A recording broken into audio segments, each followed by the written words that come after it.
নমস্কাৰ। বিশেষ এটা কথা দাঙি দিবলৈ আছো। অসমৰ ৰাইজে বহুত কষ্ট পাইছোঁ। অসমৰ ৰাইজে কষ্ট পাইছে, মই কষ্ট পোৱাটো কোৱা নাই। মই এজন বেকাৰ মানুহ হ'লেও শিক্ষা বিদ্যা ল'ৰা ছোৱালী স্কুল বন্ধ হৈছে, গৰমে প্ৰভাৱ বেছি পৰিছে আৰু ডিগ্ৰী পৰিছে। গৰমটো ডিগ্ৰী হৈছে 16 ডিগ্ৰী 23 ডিগ্ৰী 22 ডিগ্ৰী গৰম হৈছে, প্ৰেছাৰ হৈছে। কিছুমান মানুহ দৰিদ্ৰ সীমা মানুহ ফচি আছে। আপোনালোকক এটা কথাই কৈছোঁ, আপোনালোকে চিন্তা কৰিছোঁ, গৰমৰ চৰবতটো কাম দিয়া নাই, ফেনে কাম দিয়া নাই, স্কুলৰ ল'ৰা ছোৱালী ষ্টুডেণ্ট যাব পৰা নাই।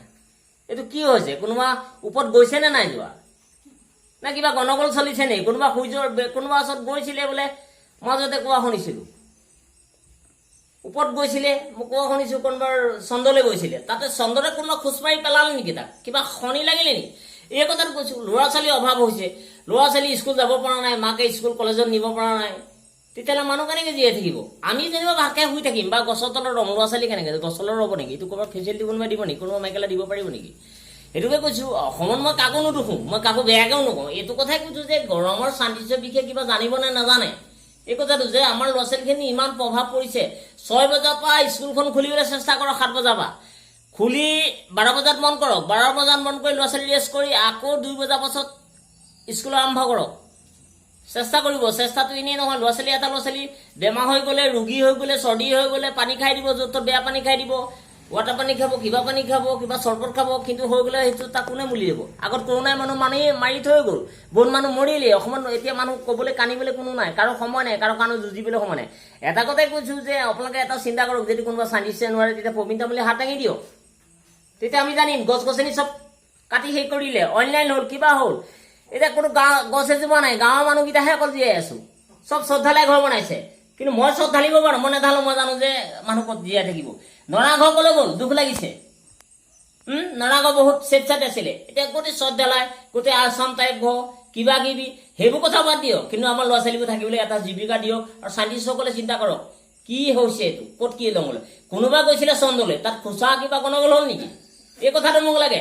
চাইণ্টিষ্টসকলে শইকাই দিয়ক যে প্ৰবীণ তামুলী মোক কোৱালিফিকেশ্যন কম, মই যি কম কোৱালিফিকেশ্যনত যিয়ে মই, কিন্তু মই বিজ্ঞানিকৰ কথা, মই কিছুমান বতৰৰ বিজ্ঞানে মই জানো।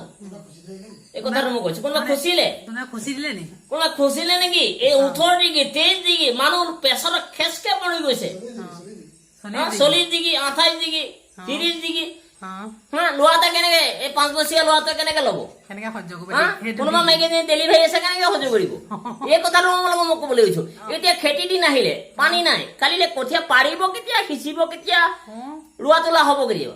যদি আপোনালোকে নোৱাৰে প্ৰবীণ তামুলী কওক যে তামুলী নহয় আপুনি মামুলী, মই তেতিয়া কামখিনি কৰিবলৈ সুবিধা হয়। যদি আপোনালোকে হাত দাঙি নিদিয়ে, মই কৰিলে আপোনালোকে তালৈকে হ'ব। ই ঢেকীয়া হয়, ই বৃন্দাবন কেনেকে হ'ল? এই কথাটো ক'ব নালাগে। মোক ক'লে এজন মানে চান্দিছে, ক'লে তামুলী আপুনি কি ফকৰ কথা কৈছে। আৰু মোক ক'লে চন্দ্ৰ গৈছে কেইজনমান মানুহ, আমেৰিকা গৈছে, পাকিস্তান গৈছে, মই মানিলো।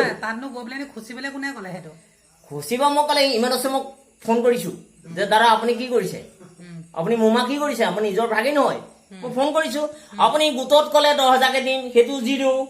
তাৰপিছতে কিবা ক'লে, সেইবোৰ মই ধৰা নাই। কাৰোবাৰ পইচা হাতী পেটতো পানী নাথাকে, পইচা নাথাকিব পাৰে, মই সেইটো ধৰা নাই। খালি শিক্ষা বিদ্যা লাইনটো ল'ৰা ছোৱালীবোৰ যদি বেয়া হৈ যায় কি হ'ব? গৰমত ঘামি যায়, যদি ডাক্তৰ হয়, ডাক্তৰ পাবলৈ নাই। এতিয়া চিভিল গ'লে মানুহ ফচি থাকিবলগীয়া হৈছে।